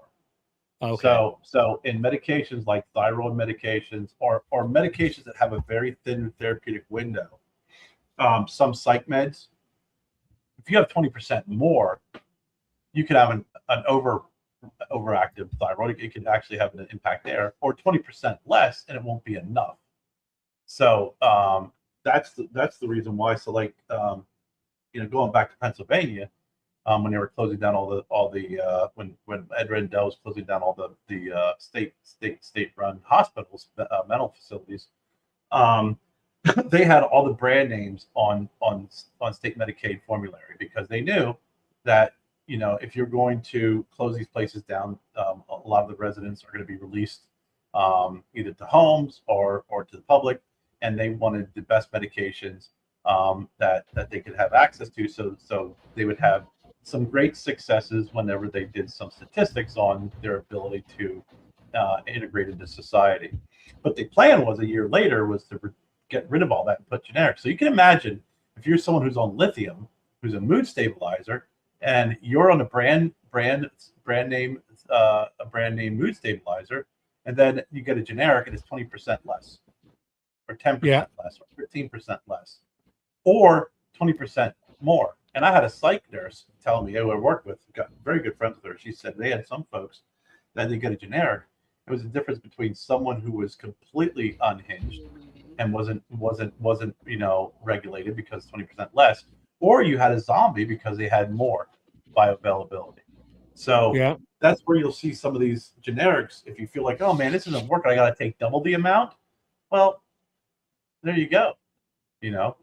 And that's the rules. That now the branded product, the branded brand name equivalent, they have factories. They're made the same way. Here it is. Boom, boom, boom, boom, boom. And that's the reason why you have what you have. When you say, this is the dose, this is what you get, here's the bioavailability and bloodstream, et cetera, et cetera. It's been studied. That's what it's got to adhere to. You get a little bit of a leeway when you're a generic. Okay. That definitely makes sense. So some of those very sensitive medications, like, if you have like an antibiotic or whatever, you have Tylenol, you may not really feel it. But I used to feel that with my stomach meds. Like when I used to take Zantac all the time, if I took some generic Zantac, it did nothing for me. I would have to take the brand name because it would work perfectly fine. Yeah. I mean, it definitely makes sense, but that's why when you have medications that are very dose dependent, it's very dose specific, you want to make sure that you have a brand name, because that's what you're getting. Thyroid medications are prime examples. Some of the psych meds are prime examples. heart medication. You know, do you really want mom or grandma to be on a heart medication that they have a 20% variance? Yeah. I don't think No, so. You know, no. so it's a little factoid of the generic world. So how's All everything right. going over there? Okay, it's good. It's going good. We got the breaker situation figured out. So it was luckily it was only a 15 amp breaker that kept popping. So I told Jessica to tell Amber, since it's a 15 amp breaker, it means it's something that's plugged into an outlet somewhere. Yeah. That item is bad. So unplug everything, turn the breaker off, then back on. So that worked. So the breaker is back on. No issue with the power in the living room. So then I told her, I said, now start plugging things in one by one and seeing what caused that breaker to go bad. And then that's your faulty item, being a Was it a lamp. toaster or a blender? Yeah, it could be a toaster, a No, I'm blender, asking to find out what it is. I don't know. Let me go back here and she says no, she's not doing that. She's waiting for Bobby to get home. Well, And then there you go. You can do that. And then he can start plugging back in to see what's bad. So there's the tech tip for the day. If you got a breaker going bad, just unplug everything and then plug things back in one at a time. Use them, lamp on off, toaster on off, blender on off, and seeing what pops that breaker. And then hair dryers, same way, So but yeah, it was just in her living room. So yeah, it's obviously something. I did at my niece's house. I went over there and I opened up the refrigerator, grabbed a beer in the garage. And I'm like, it's warm. And they had a deep freezer. Both of them plugged in an outlet. And they have the little circuit right there at the outlet, right? Little trip. And I looked at it, I was like, oh, well, here's the problem is, that's what it was. The garage door wasn't opening up. So I was like, no, here's what it is. So I freaking unplugged the refrigerator, everything, clicked it. It's working fine now. Plug in the two appliances. Pop. Yeah, it ended up being a power strip that with the TV Xbox plugged into it. Yeah, that was as soon as she plugged it back in, it popped the breaker. So it's got a bad. I told my niece, I'm like, hey, strip. listen, here's the deal. You might want to look at these appliances. This one deep freeze maybe low bit, or have someone come out and look at your outlet. Okay, so I was actually there like for 30 minutes. We were just supposed to go to feed the dog. I was there for 30 minutes on a ladder, like testing every outlet, see what's going on. So I finally found out what it was. Came back about a month later. I'm like, hey, did you ever get that looked at? No. I was like, what'd you do? Yeah. Walked out there. I was like, oh, you just moved the appliances over to that outlet. What's going on? Well, that outlet keeps tripping too. I was like, okay, I'm gonna go back inside and just forget I said anything. Yeah. Years ago, we had and I'm not an electrical person at all, but we had an outlet like melt and a little flame come out of the outlet, and it melted the outlet. So I called the electrician that we use, and I'm like, hey, if you guys can come out like tomorrow, it's like 7:00 at night. It's not a big deal. Like I said, the outlet melted, when I wasn't home. I got that breaker turned off. And then they're like, no, that's kind of a big deal. We're going to come out tonight. There's going to be no after hour service charge for you, and they came out, and Jessica had a thing charging her phone plugged in, and it was like one of those little gas station or Amazon chargers, and I see it in cars all the time. Hey, I lost my interior lights or something, and I'll look down, and then it'll be a cheap gas station cell phone charger or something plugged in. Like, stop using these. There's a reason there's a reason why this one is $6 on Amazon, and Apple or Samsung charges you $40. Yeah. There's a reason for that. They're not just getting more money out of you. Now, there are some good aftermarket ones out there. Like I buy cords and stuff and chargers from they're not going to be fucking $6. Yeah, exactly. They're not going to be $40, but they're not going to be $6. It's going to be $25 or $30. Anchor, Anker. Anchor makes great stuff, power supplies, cords, all that stuff. Anchor makes great products. Buy them. They're, they really know what they're doing. But yeah, it's don't buy cheap shit. You just, like I said, but I mean, if somebody wasn't, it could have burnt our house down. Yeah. Literally, if something went wrong, it could have burnt the entire house to the ground. Yeah. For $6. just to save $28, whatever it was, lost everything. If you're unplugging that block, that cube, and it's hot, yeah, it's warm, you get rid of it. Yeah, get rid of it. Yeah, it's I'm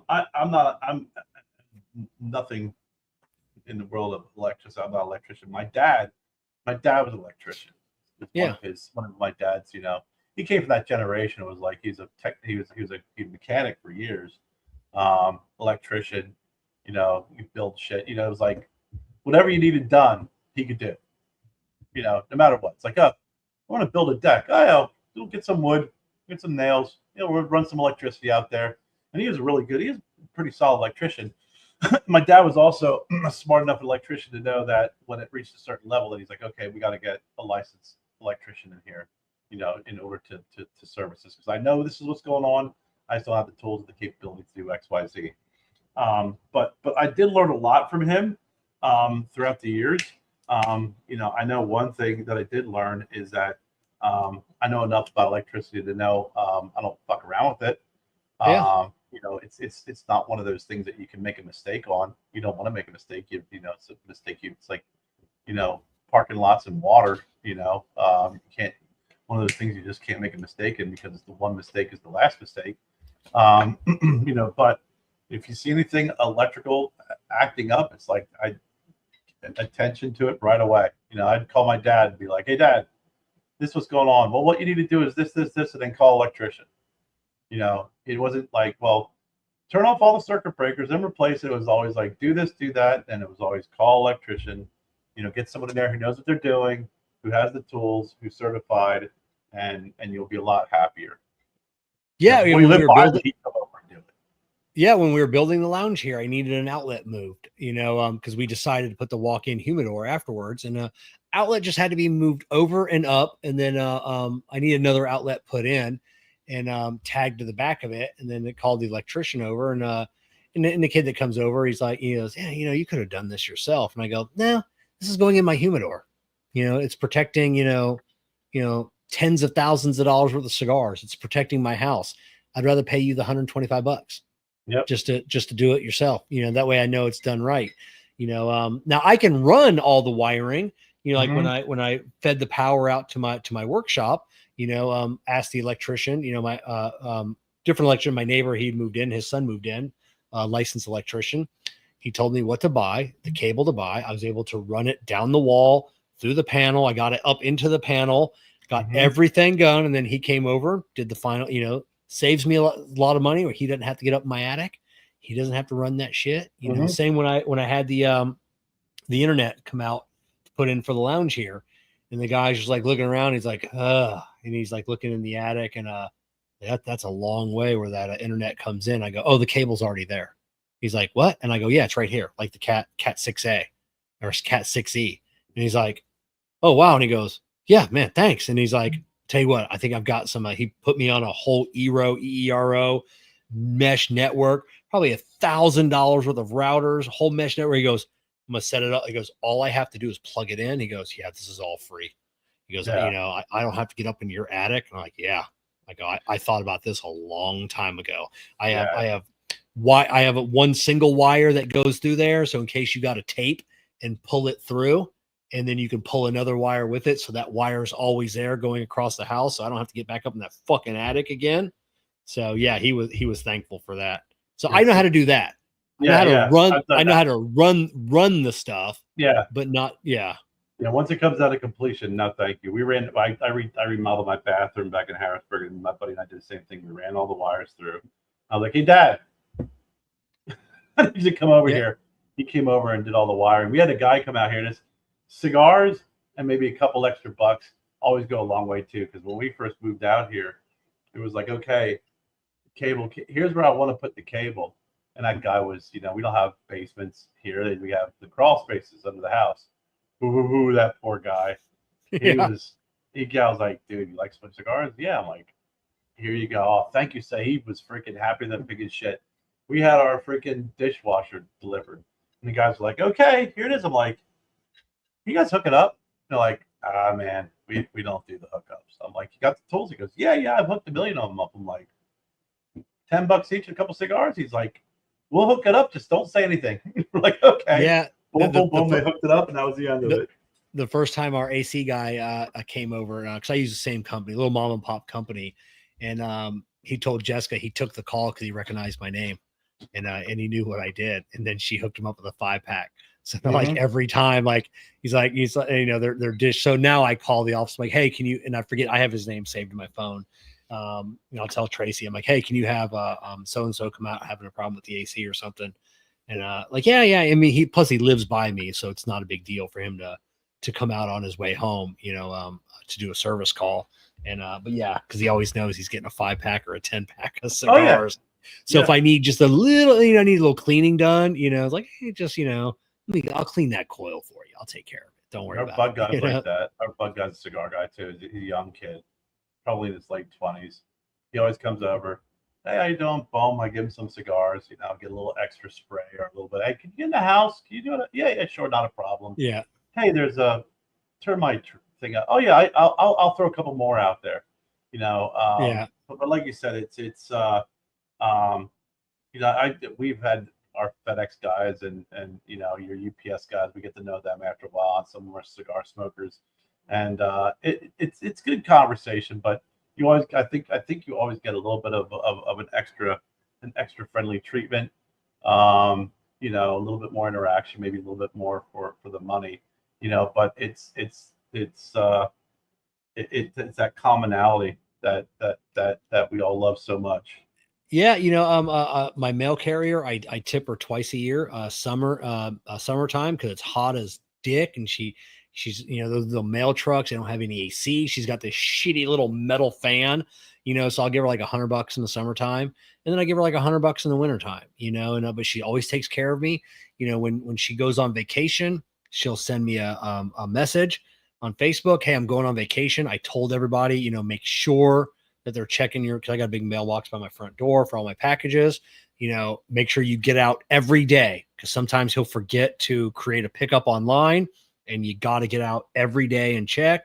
She'll call me like halfway through the vacation, or message me, hey, they taking care of you? And that's what, same with my UPS guy. I take care of him, like that last week.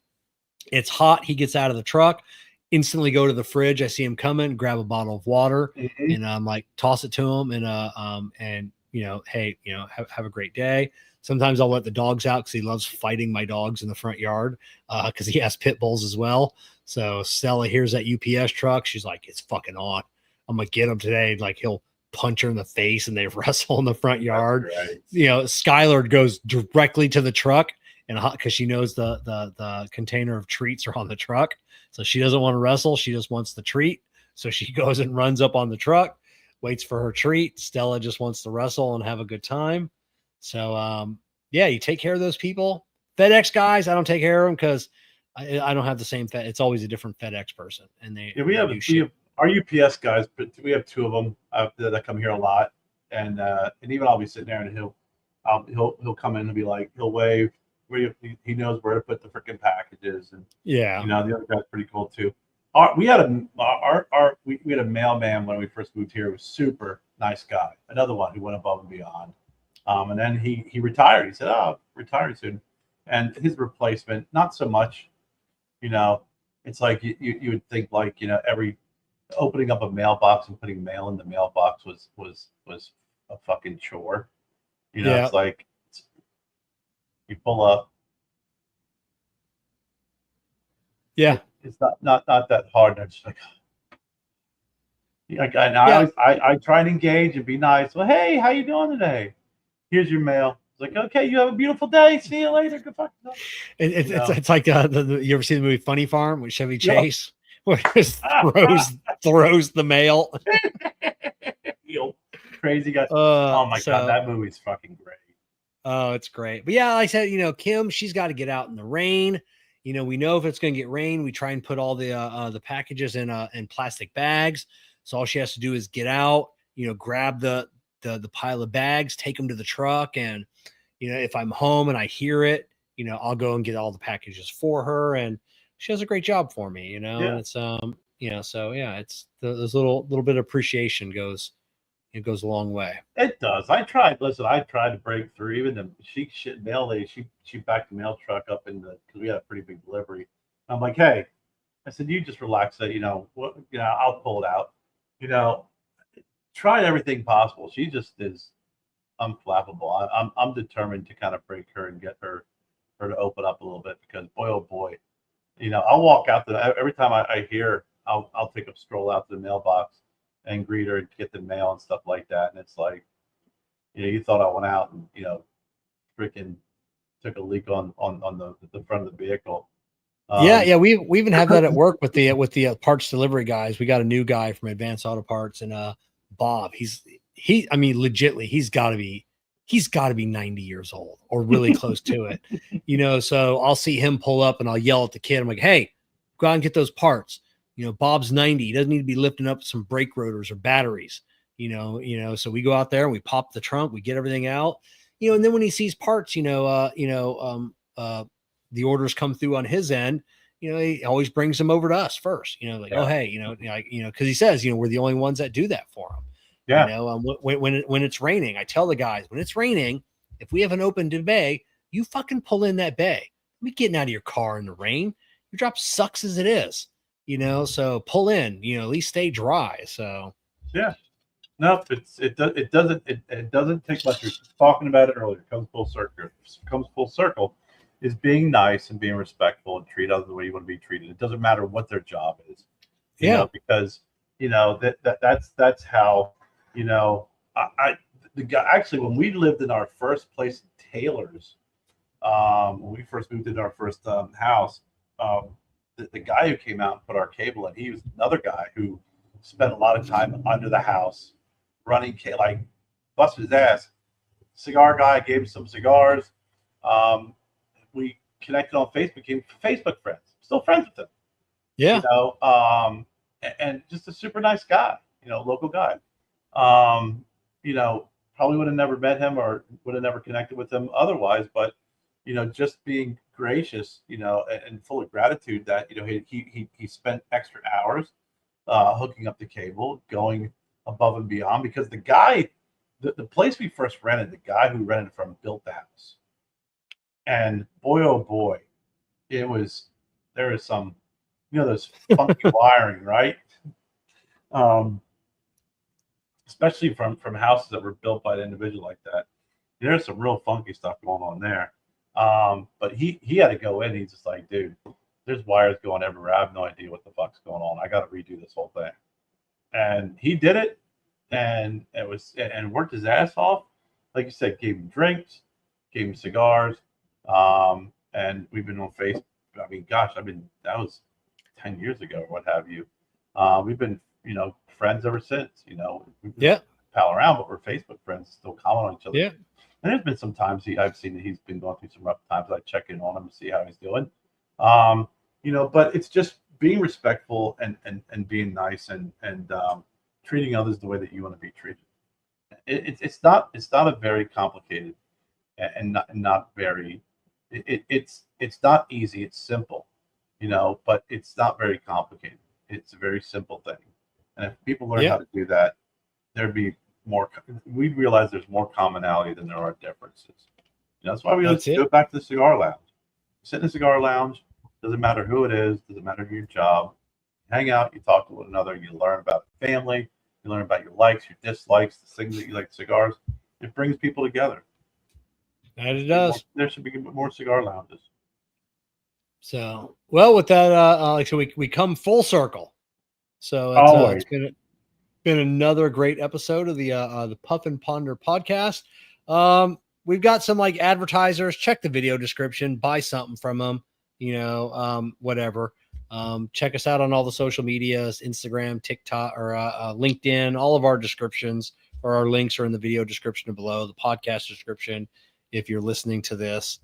And any parting words before we let everybody go, Kerr? No, not really. I mean, just You know, the world's a funky place, man. There's a lot of weird shit going on right now. So, you know, you said it earlier. You know, don't. You know, it doesn't matter who the politician is. You know, think first how it's impacting you and the lives around you, and not the individual who's in office. Because sometimes shitheads can make some good decisions. So That's it. it is. All right. We'll see everybody next week. See ya. Welcome to the Puff and Ponder podcast, where conversations ignite. Here's Kevin and Herb. Grab your seat, light it up, let's unwind. Kevin and Herb with stories and